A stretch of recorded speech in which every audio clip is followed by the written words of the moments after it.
let's start from I understand a lot of people have talked about you being close to the governor.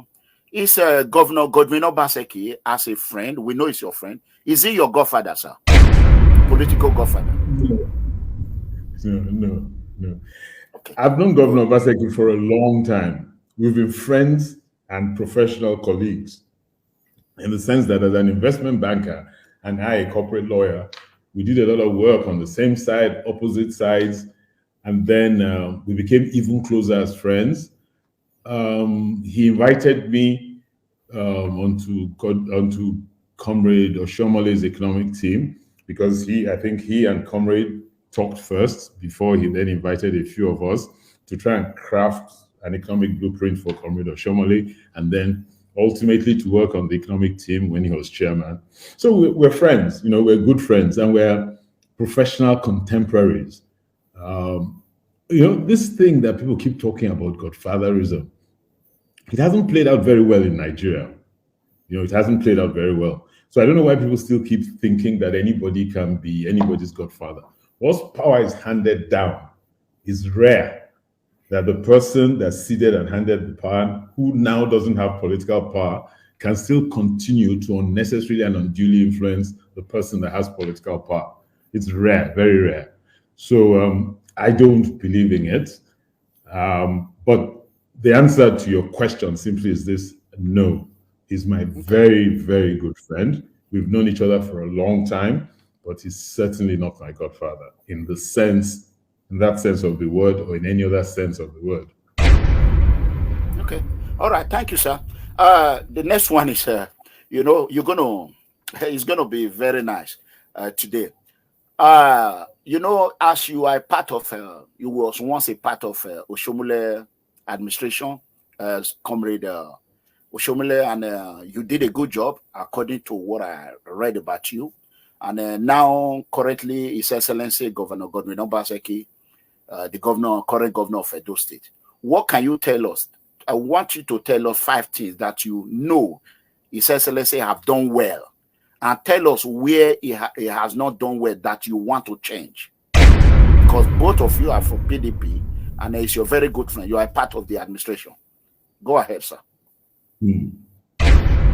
Thank you very much. Education, clearly. I know that about the time he was coming into government, Edo State's, at least primary education and secondary education, was about, Edo State was about 28th or 25th in the log table in the country. Today, I know we're one of the top 3. So education, civil service reform, broadband connectivity, health, and I also think that creating an enabling environment and land availability and work in the agricultural sector, the oil palm sector, I see a lot of good that he has done in trying to create a very solid foundation for the state. And a lot of the work he has done is, when you're building like a 50-story building, you spend a lot of money and a lot of effort going down, strengthening the foundation before you then shoot up. So I think a lot of the work he has done is the foundational work, from where I sit and from what I have seen from the Lagodaro perspective.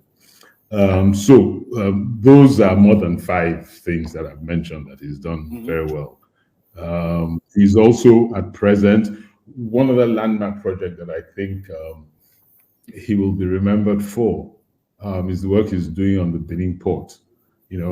I think the Benin port is at the stage where consultants and contractors and concessionaires have now been decided. He's working on it together with the federal government. And once financing is in place and that port is developed, it will radically change the economic life of the state. So those are some of the things I'm quite aware that he has done, and I think he's done very well. I think because of the problems we've had with the federal roads and the pressure of traffic on the state roads, our road system is not as good as I truly would love it to be. So that's some area in which I would really focus on too. And also, I think that's really where I'll really focus apart from what he has done. Then I have some ideas of my own in other areas that I know will help put money in people's pockets, will help move us into prosperity faster. But by and large, I would say that I think Governor Obaseki has done a great job building a strong foundation for the state. I believe so. Okay. I think that should be three things that you think he has that you want to work on. The reason why I ask you that question, sir, God's willing, and I pray for you. If though people choose you to become a governor, we don't want a Mhm. situation whereby you will say, "Oh, this was not done, that was not done. I am doing this." That is why I ask you that question. What are the things that you I think? I actually believe I actually believe that if people have elected you into office, your role is to improve from where you met. You know, when Okay, people make excuses that they have a problem because of the work of their predecessor, I don't think it's the right approach to governance. So I'm just letting you know that that will never be my style, even if amen, I didn't think he did a good job. Yeah, amen, because people amen. would We have hope so. elected you so that you can move forward. It's not so that you complain about the past. Jay, help us. Amen. Oh. We hope so because right Help now in us. Nigeria, you saw what we are going through. That is not your fault. The federal level, they blame it on the previous administration. So we don't want a situation whereby, oh, it was Obaseki. It was Obaseki. Obaseki is gone. He's gone. He's no longer in power. So we don't dwell on the past. Okay, let's move forward. I just want to thank you guys for all the love and support that you've shown us throughout the years for these videos. We really work hard getting them out to you guys. Please continue to like, share, and subscribe to all of our social media platforms. We really appreciate you.